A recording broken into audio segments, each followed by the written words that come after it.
Belah matahari, kembalilah kalau yang di sawah. Pagi-pagi bangun, siapkan ibadahmu, berdoa kepada Tuhan, dan siapkan berkas-berkasmu untuk kamu pergi. Yang ke kantor siapkanlah berkas-berkasnya, yang ke sawah siapkanlah berkas-berkasnya, yang berdagang siapkanlah berkas-berkasnya. Tapi jangan pernah kita tinggal tidak ibadatkan Tuhan. Banyak pengalaman yang kualami bersama Tuhan. Jadi kadang dibilang orang, enaknya kau mak cindi. Padahal aku lah yang kagak. Puji Tuhan. Tuhan baik. HP di siabunya nih, oh lo tangis, masih ngot-ngot. Gua luhong mas udah itu Tuhan. Habis ahatit na dirohaki, gua luhong lean Tuhan madam. Jadi boleh sebarat dari kita. Also nimul ko Tuhan, saya also kita. Maka akan iblis datang mendapat. Pengalaman-pengalaman yang ku alami karena Tuhan Yesus. Sampai hari ini juga Tuhan Yesus baik. Ada perubahan-perubahan lewat doa.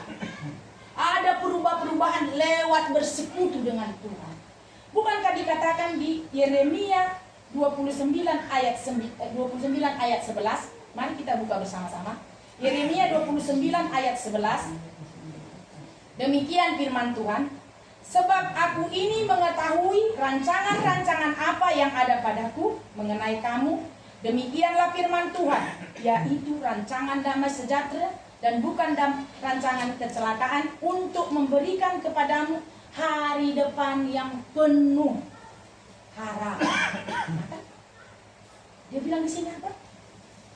Rancangan damai sejahtera yang memberi kita padamu hari depan yang penuh harapan.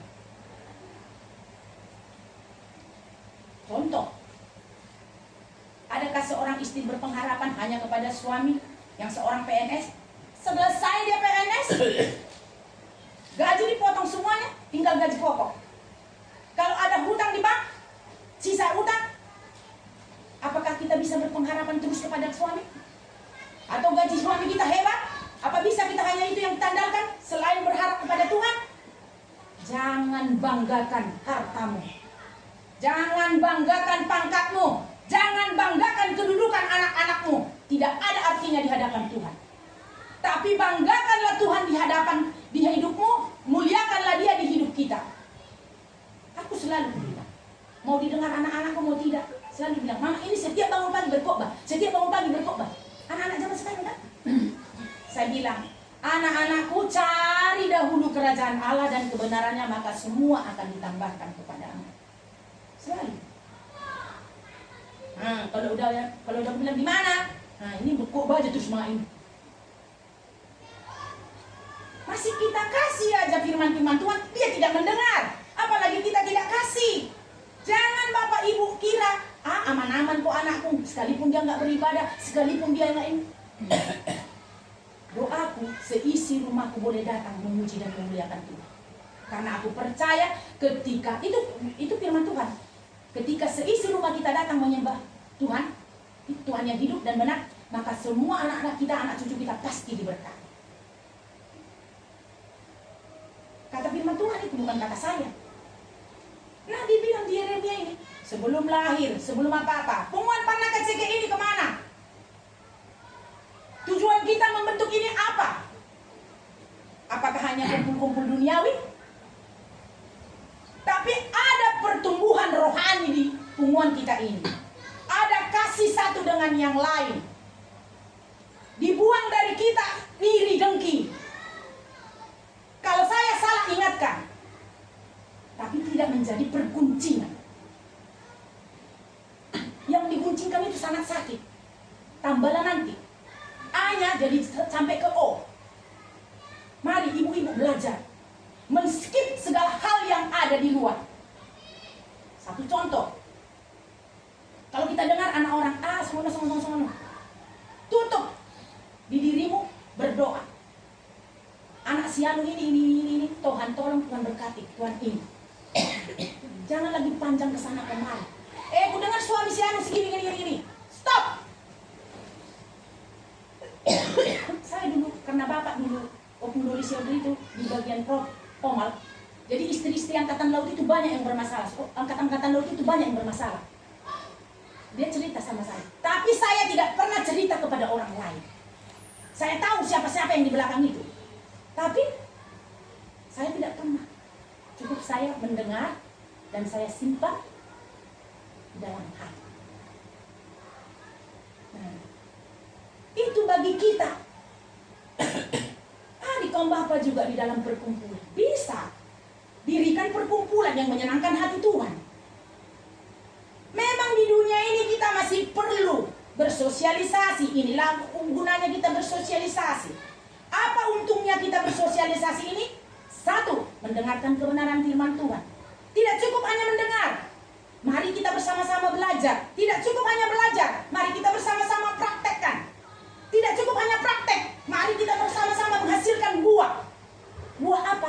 Saling mengasihi. Boleh dong tapi di penguatan necessary menyelidiki. Stop. Tengok hari-hari ini.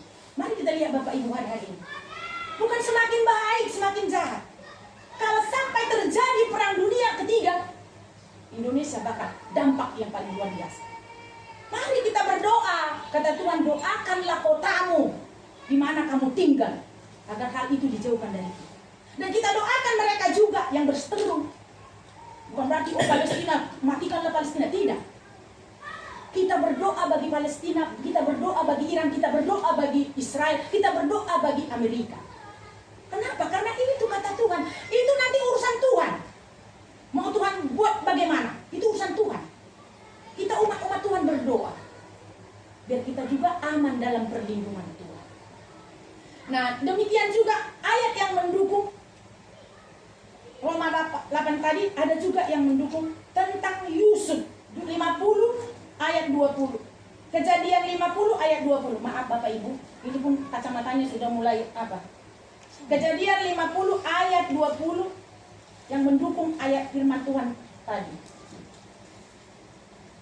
Bukan bagaimana hidup Yusuf direka-rekakan oleh saudaranya. Ayat 20 beginian firman Tuhan. Memang kamu telah mereka-rekakan yang jahat terhadap aku, tetapi Allah telah mereka-rekakannya untuk kebaikan dengan maksud melakukan seperti yang terjadi sekarang ini, yakni memelihara hidup suatu bangsa yang besar. Bagaimana kita tahu semua Bapak Ibu cerita Yusuf kan?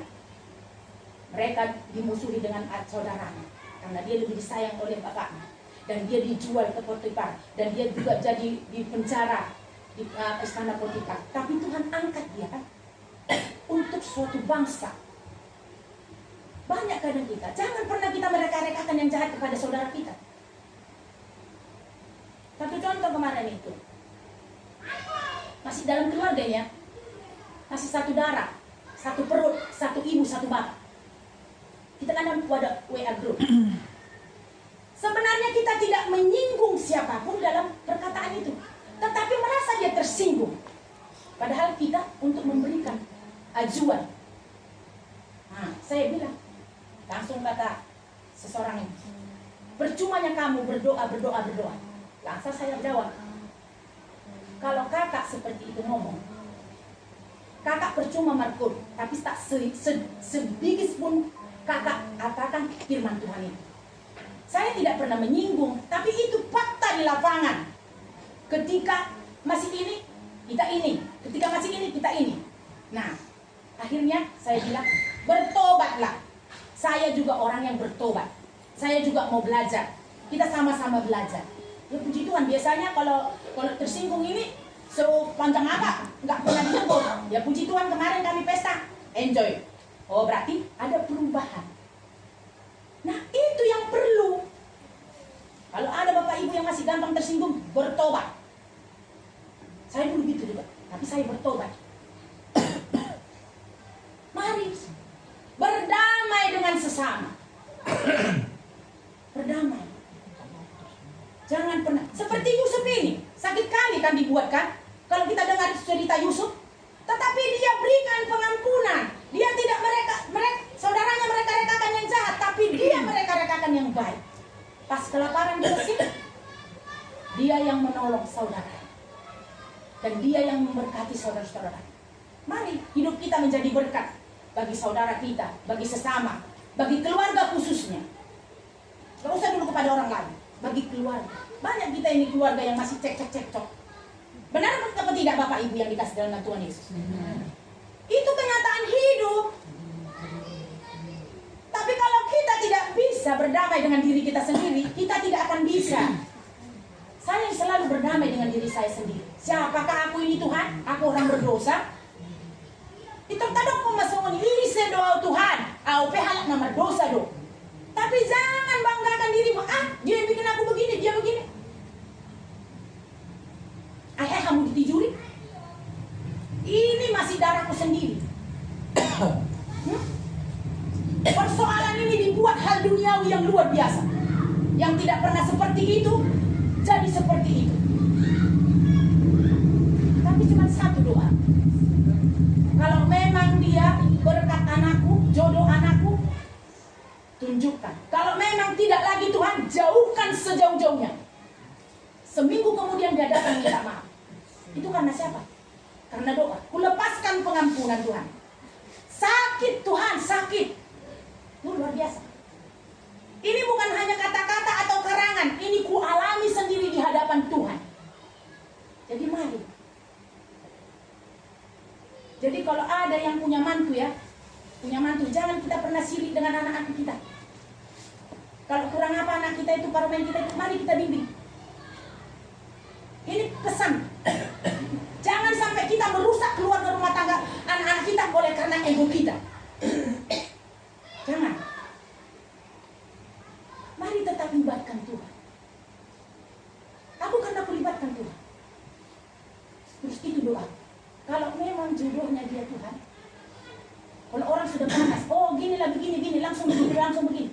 Sebenarnya kalau hal duniawi hancur, sehancurnya bisa kulakukan seluruh keluarganya. Tapi aku tidak mau. Karena anakku pun masih cinta. Tapi puji Tuhan sampai hari ini Tuhan itu berperkara atas hidup. Berperkara atas hidup anak. Ini kita yang menjadi, kadang kita nanti menjadi mertua. Jangan pernah sampai bola nak kurang dengar pepahut atai parmatai. Ayo. Bola nak kurang dengar pehelatai. Ayo. Duduk bersama-sama. Ini yang baik dirusak dengan cara duniawi. Tapi saya hanya berpengharapan kepada Tuhan. Hanya menangis di kaki Tuhan. Terlaksanalah kehendak Tuhan, bukan kehendak saya. Ketika kita merendahkan diri di hadapan Tuhan, Tuhan akan angkat kita. Banyak hal yang aku alami, banyak sekali. Tapi tanpa Tuhan tidak mungkin bisa kulewati. Jadi yang ditekankan di sini, mari kita libatkan Tuhan. Mari kita berdaulat dengan Tuhan. Mari kita terhubung dengan Tuhan. Ulo na si Pata, bolong nga lalak iba, apalagi bolong nga sa halak, kung ibaligan, ulo do lalak tao. Apalagi ang lubo turun kalapay, ulo do lalak. Nah, suara Tuhan bilang, tadi pagi kamu tidak ambil dan di jahahoro penakiling setiap nahudok ko nih, oh iya, ampuni aku Tuhan, balik siang hari ada waktu kita baca dan naikon sektor ahidah baca saya sambil masak baca dengar firman Tuhan. Ada sekarang HP kan sambil dengar khotbah, tapi tetaplah hamba Tuhan yang membimbing kamu, yang kamu lebih dengar, yang menggembalakan kita. Banyak sekarang pengajaran-pengajaran itu, benarkah itu tertulis di Alkitab? Kita baca, kita buka. Kalau tidak tertulis di Alkitab, jangan percaya. Jadi inilah kebenaran firman Tuhan itu dalam hidup kita. Jadi satu ayat lagi yang mendukung Roma, ayat banyak sebenarnya ayatnya. Roma 8 ayat 28, Amsal 19 ayat 21. Bapak Ibu yang boleh baca? Amsal 19 ayat 21.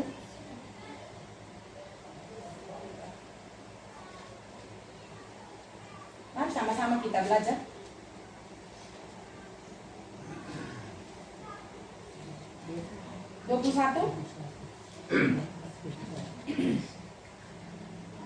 Sama-sama kita. Lebih baik tinggal di padang gurun daripada tinggal dengan perempuan yang Salah. banyak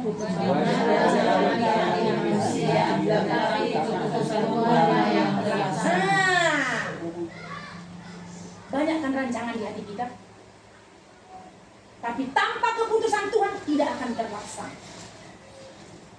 Jadi dah kata-kata ini, aku rancanganku gini, 5 tahun ke depan aku bisa jadi tuan kelapa, ya kan? Kalau memang Tuhan izinkan aku menjadi pengusaha kelapa dan pengusaha pisang, kalau memang Tuhan izinkan, itu rancangan kita ada. Sebelum Opung Doli Odri ini sakit, kami kemarin itu sudah cerita, ini kita taruh 3 meter benteng, lalu nanti kita tanam pisang, kita ini padi biar aja sedikit, gak usah lebih banyak.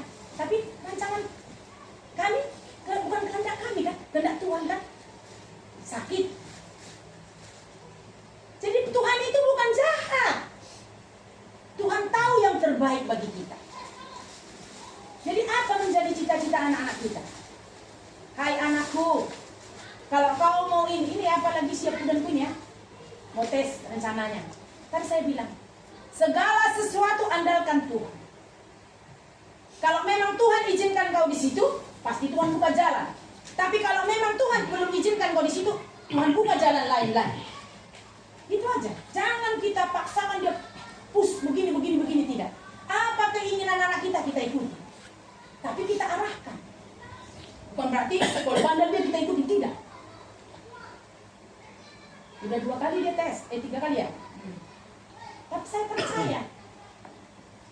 Saya selalu tekankan, tanpa Tuhan, andalkan Tuhan di hidupmu. Manang na apa sobok gabi, cita-cita ni mana? Loh, ma Tuhan na berperkara. Au matania, jalahu dukung ni mana? Jalahu nasihati, doh hata-hata ni Tuhan. Giat. Bisa ada banyak orang giat, tapi tanpa libatkan Tuhan, hasilnya nol. Makanya dibilang ora et labora. Bekerja sambil berdoa atau berdoa sambil bekerja. Tidak ada dibilang bekerja. Kata dunia itu bekerja terus. Praktekkanlah Bapak Ibu. Ketika kita pulang ke rumah berdoa, suami istri doa di kamar. Memang kadang susah gampang ngajak bapak-bapak ya. Kadang bapak-bapaknya bisa, ibu-ibunya bertanduk. Nah itu sering. Jadi asal unang kasuma hita gabe pengikut Kristus. Jangan sampai percuma kita jadi pengikut Tuhan Yesus. Nah ditekankan di sini, banyaklah rancangan di hati manusia, tetapi keputusan Tuhanlah yang terlaksana. Nah demikianlah firman Tuhan. Makna dari firman Tuhan itu satu, Tuhan berdaulat atas seluruh situasi, baik suka maupun duka, untuk membentuk karakter dan kebaikan kekal bagi kita. Kedua, sasarannya, janji ini berlaku bagi mereka yang mengasihi Allah dan terpanggil sesuai dengan rencana. Ketiga, bagian dari janji kemuliaan masa depan dan penyertaan Roh Kudus dalam penderitaan. Itulah yang menjadi inti dari kebenaran firman Tuhan ini. Dan salah satu ayat populer yang memberikan penghiburan, penguatan iman bahwa Tuhan memiliki tujuan mulia dalam setiap peristiwa di kehidupan kita. Jadi apapun yang terjadi dalam hidup kita, intinya ada rencana Tuhan untuk kemuliaan bagi nama Tuhan Yesus. Terpujilah Tuhan. Kita berdoa. Segala